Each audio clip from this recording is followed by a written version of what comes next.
Жертва состояниесіне әйел өзін әулие санайды.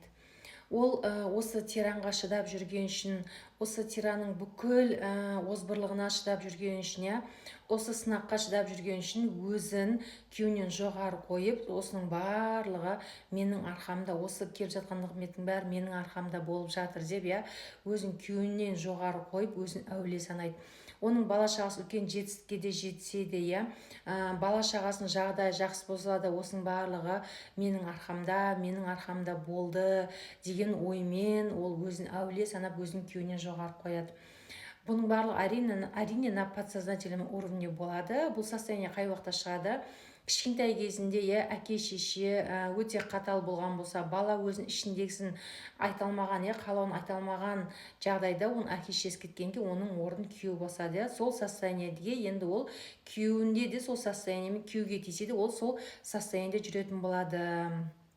Енді көп ханымдар, именно осы жертва состояниесіне ханымдар дұға, салауат оқыса да, олардың өмірінде өзгеріс болмайды.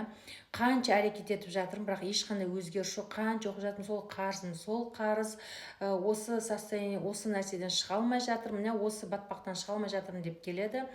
Олар осы дұғаны, салауатты, барлық дұғаларды оқыса да, олар өзін күйеуінен жоғары қою үшін мен осының барлығын жасап жатырмын, мен Аллаға құлшылық қылып жатырмын, осының барлығын жасап жатырмын, тоже өзін күйеуінен жоғары санау үшін жасайды.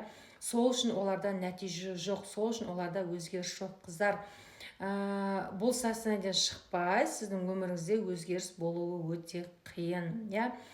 Көп әйел не үшін бұл состояниеден шыққысы келмейді? Себебі бұл қандай состояние? Бұл мен күйеуімнен жоғарымын, мен әулиемін деген состояние. Сол үшін олар бұл состояниеден шыққысы келмейді. Соның барлығына шыдап сабыр етіп келе жатқанның барлығын үшін әлі Аллах тағала ол күйеуіме көрсетеді, оған әлі жауабын береді деп өзін жоғары көтеріп, өзінің кішкентай кезінде болмаған признаниясын сол арқылы алып, сол өзіне рахат, ләззат сезім сыйлағандықтан ол бұл состояниеден шыққысы келмейді. Енді бұл состояниеден шығу үшін, қыздар, жалғыз өзіңіз мышленияңызды өзгертпей шыға алмайсыз. Ол үшін маманмен жұмыс жасап бұл состояниеден шығу керек. Егер де сізде осындай состояние болса, онда маған жеке келіңіз, разборға келіңіз, өзіңіздің ойыңызды өзгертіп, иншаллах бұл состояниеден шығуға сізге мен көмектесемін.